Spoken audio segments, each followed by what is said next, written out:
بصلاتي عم بتقلوا بزيت الزيتون، خليهم يتقلوا منيح، بدي اياهم يتدبلوا. اوه بطارية هلا بنشحنها شوي عشان الايش. يا سلام اللحمة هون. عندي لحمة عجل مفرومة خشنة، رح انزلها. ايش مالك؟ نزل البرايتنس تبعه عشان البطارية، فهلا بنشحنه شوي. رح انزل فوقيها اللحمة. باي محلاها.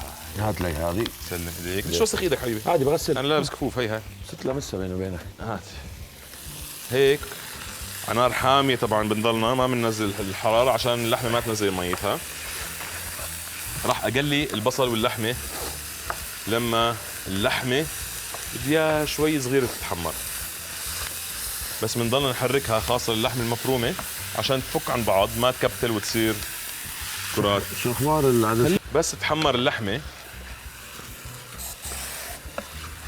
راح انزل البهار. بدي اياه شوي يتحمر مع اللحمات.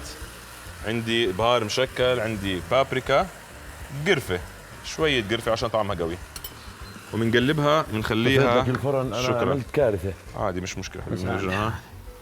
بنرجع بنشغله وهيك امورنا طيبة. وهاي هيك راح اقلب اللحمة مع البهار، خليهم يتقلبوا شوي مع بعض. ونسيت انزل التومة، راح اهرس التومة هلا بنزلها. يلا مش نسوى هاي هلا. طيب حبايبنا، احنا كمان شوي ما بعرف اذا حضرتوا اول تقرير، ولكن الاستاذ صدام مع زميلنا عبود نوجه له تحيه كبيره، راحوا على تايلاند مع السفاره التايلنديه، نوجه لهم ايضا تحيه كبيره. فعملوا مجموعه تقارير جميله. اول تقرير كان ببلش من بيت سعاده السفيره التايلنديه، واتوقع اليوم رح ندخل الجد ورح نكون بتايلاند. انا شفت بوكيت. جزء من التقرير اليوم ببوكيت سوق سمك بسوق السمك. رح تشوفوا انواع الشرمس عمركم ما شفتوها بحياة. انا حركت الفيلم رح تشوفوا. نحضره طيب؟ يلا بدنا نحضره. طيب حبايبنا رح نحضر التقرير، رح يكون مشبوك بفاصل. بعد الفاصل بنرد نرجع بنكمل. قبل هذا شو راح اعمل؟ بس اللحم عم تتقلى مع البصل، راح انزل فوقيها البندوره المهروسه وخلي كله ينطبخ مع بعض. كلام جميل. يلا حبايبنا، معناته بنحضر التقرير سوية مع بعض، لانه انا رح اكون اول مره بحضره.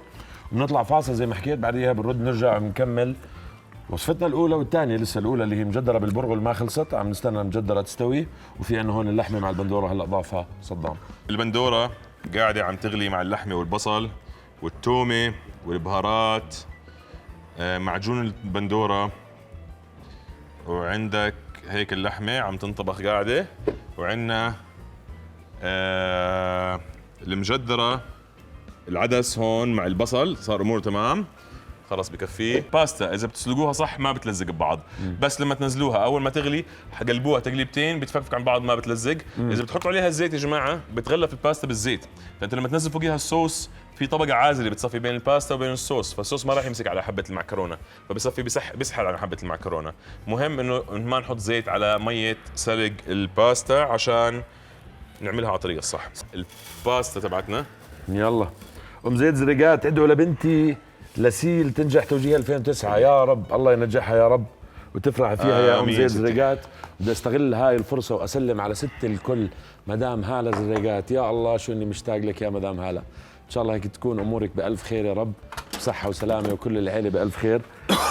مقصرين بس ان شاء الله هالرساله توصلك، وان شاء الله تكوني عم تحضرينا يا رب. اذا بتحضرينا ابعتي لي مسج، رح افرح كثير. اكيد عم تحضرنا يا رب يا رب. مدام هاله عظيمه جدا، يعطيك الصحه والعافيه. اشتقنا لك وبدنا زياره قريبه. امين. عندنا هون بالقناه او احنا بنيجي عندك على البيت اللي بدك اياه. طيب سيدي عزيز، أيوة. عندي الباستا هون، بس بنقلبها شوي عن بعض عشان ما تلزق. لما تغلي مزبوط ما راح اطبخها. هلا كل نوع باستا بيختلف عن الثاني الوقت تبعه تبع الاستواء، فلازم نقرا على الباكيت قديش بياخذ وقت ليستوي كومبليتلي، وراح نقلل تقريبا 25% من الوقت هذا عشان راح اكمل طبيخها وين؟ بالفرن. بالفرن مهمه ميتها طبعا. عشان انزل فوقيها هلا شو، خلينا نقيم القهوه من هون واقيم الغطا من هون. جريس، هاي شيف صدام، هاي يزيد، يامي ريسيبيز، ثانك يو. جريس I always ask you where do you watch us from, you never answer. هاي جريس، ثانك يو، شكرا شكرا. عندك هون لحماتي، اهلين باللحمات وبندوراتي، ايوه، وبصلاتي والثوم عشان الريحه محلاها، وسكيناتي بتعرف شو هذيك ما حطيت عليها بقدونس، هاي جعبالي احط عليها بقدونس مع هاي.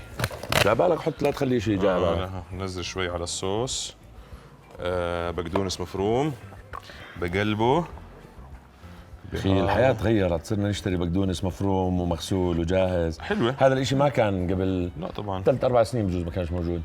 هيك بيعطيني طعم شوي فريش. راح امسكه وانزله فوق المعكرونه. اخلاص المناصير يا حي الله، تحية كبيرة لكل المناصير اللي بيحضرونا بهذا الشكل. سير شواكفي، يسعد مساكم كل خير وسعادة، منورين الدنيا كلها، ما أحلاكي، نورك ستي. أيوة كله من قلبه. جدتك امتى توفت صدام؟ الله يرحمها. من زمان بس كنت واعي عليها يعني. طبعا، بس مش زمان كثير. ستي أوكي. الله يرحمها يعني توفت قبل اخر حدا يعني توفى. اهلين وسهلين. بدها شو اسمه؟ ايش؟ معلقة البركة ولا امورك طيبة؟ لا ممتاز. هاي الطنجرة هات لي بسهوة. عنك، هاي خلص ما بدك اياها صح؟ لا يسلم ايديك. يلا عندك هاي هيك. سوري مخرج، زحناه. عندك هاي هيك، وراح ادخلها على فرن محمى مسبقا. ايوه هي عم نبيل عماري، شوف شو بقول لك. قل لي. انواع المجدرة الأردنية هي من تراثنا الأصيل، المجدرة الحمراء بالبرغل بزيت زيتون في البلدي، برغل احمر، هذيك برغل احمر الخشن. المجدرة بالبرغل العادية، هاي اللي عملناها اليوم. المجدرة بالملحية. راح امسكها على الفرن وهي افتح الفرن بسرعه بزوز. هاي ستيلس حاميه. تفضل. بندخلها نار من تحت ومن فوق، يعني تقريبا بتاخذ لها ابو 20 ابو 20 ل 25 دقيقه لما ينحرق الوجه من فوق شوي، وناخذ الطبقه اللي حكينا عنها.